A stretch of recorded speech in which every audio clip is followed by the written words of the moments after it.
दिनांक 8 अप्रैल 2025 को थाना खलीलाबाद पर लगभग प्रातः 8:30 बजे सूचना प्राप्त हुई। यहाँ सन्स हॉस्पिटल है टेमा रहमत पे। यहाँ पे एक लड़की जिसका नाम ममता चौधरी है, उम्र लगभग 23 साल है। इसकी मृत अवस्था में उसकी बॉडी पड़ी हुई है। तत्काल उस सूचना पे एसएचओ मौके पहुँचे, फिर सीओ पहुँचे, एडिशनल एसपी, मेरे द्वारा भी फिर घटना स्थल का निरीक्षण किया गया। फील्ड यूनिट भी वहाँ पे आई, सारे साथ संकलन किए गए। परिवार वाले बहुत ज़्यादा अग्रेसिव थे। उनके आशंका थी कि जो मृतका है इसके साथ कोई अनहोनी घटना घटित हुई है, इसकी नेचुरल डेथ नहीं है, इसको हत्या इसके साथ कारित की गई है। सूचना पे तत्काल फैमिली को कन्विंस करते हुए बॉडी को पोस्टमार्टम हेतु मॉर्चरी भेजा गया। पोस्टमार्टम में हमने ये इंश्योर किया कि पूरी पोस्टमार्टम की कार्रवाई वीडियोग्राफी के साथ होगी। साथ ही हमने सीएमओ साहब से रिक्वेस्ट किया कि जो टीम हो, पैनल की एक टीम हो जिसमें विशेषज्ञ डॉक्टर हों जो अपने अपनी ओपिनियन दे सकें। इसमें 4 डॉक्टरी की एक स्पेशल पैनल बनाया गया और पूरी पोस्टमार्टम की कार्रवाई की गई वीडियोग्राफी के साथ। उस पूरी पोस्टमार्टम की कार्रवाई में ये सामने आया, जो कॉज ऑफ डेथ है वो थ्रॉटलिंग आया, और उसमें जो इंजरीज़ थे उसमें गले पे जो उसका हायोड बोन है उसको टूटा हुआ पाया गया। साथ ही कुछ नेल के मार्क्स चेहरे पे और गले पे पाए गए। सेक्सुअल असॉल्ट बिल्कुल क्लियरली डिनाई कर दिया है पैनल ने, कोई भी सेक्सुअल असॉल्ट नहीं हुआ लड़की के साथ।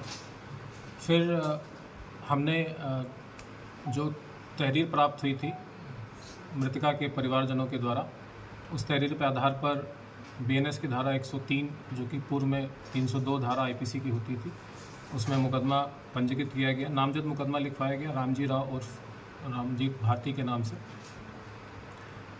मेन एक्यूज़ को फिर हिरासत में लिया गया। पुलिस ने इनसे डिटेल में इंटरोगेशन किया, उसकी सीडीआर रिपोर्ट निकाली, और जो वहाँ हॉस्पिटल पे सीसीटीवी कैमरा था, वो सीसीटीवी कैमरा डीवीआर के साथ पूरा उसका एक सेकंड का पूरा वीडियो खंगाला गया।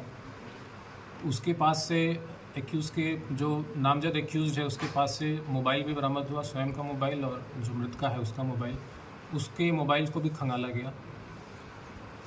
पूरी जांच में ये सामने आया कि जो इनकी आपस में मृतका और जो रामजीत भारती आपस में इनके काफ़ी समय से मधुर संबंध थे।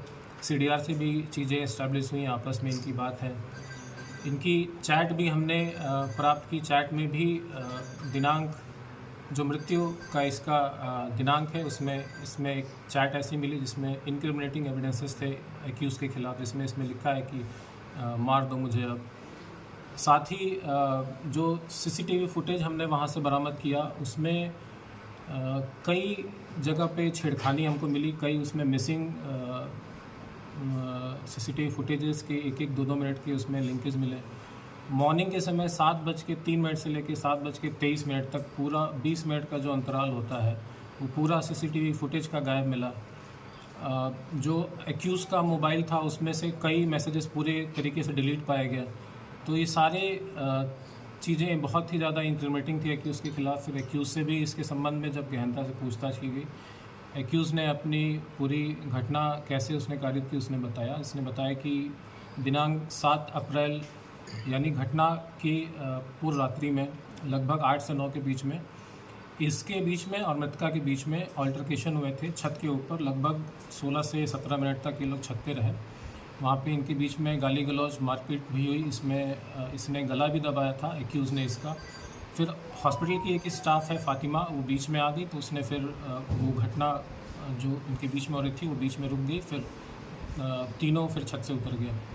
उसके बाद घटना का इसने बताया कि मॉर्निंग 7 o'clock इसने पूरे प्लान तरीके से जो सीसीटीवी वहाँ पे मौजूद है पहले उसने उसको बंद किया।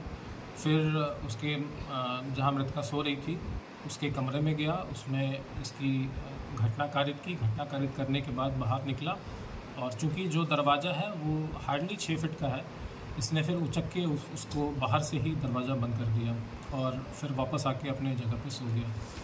तो ये पूरा एक प्लान तरीके से इसने घटना कारित की है। अभी इसमें जो एक्यूज़ के और जो मृतका के मोबाइल एक्यूज़ के पास से बरामद हुए हैं, इसमें कई एविडेंसेस मिसिंग हैं, कई मैसेजेस डिलीट कर दिए हैं, कई चीज़ें उसमें से डिलीट पाई गई हैं।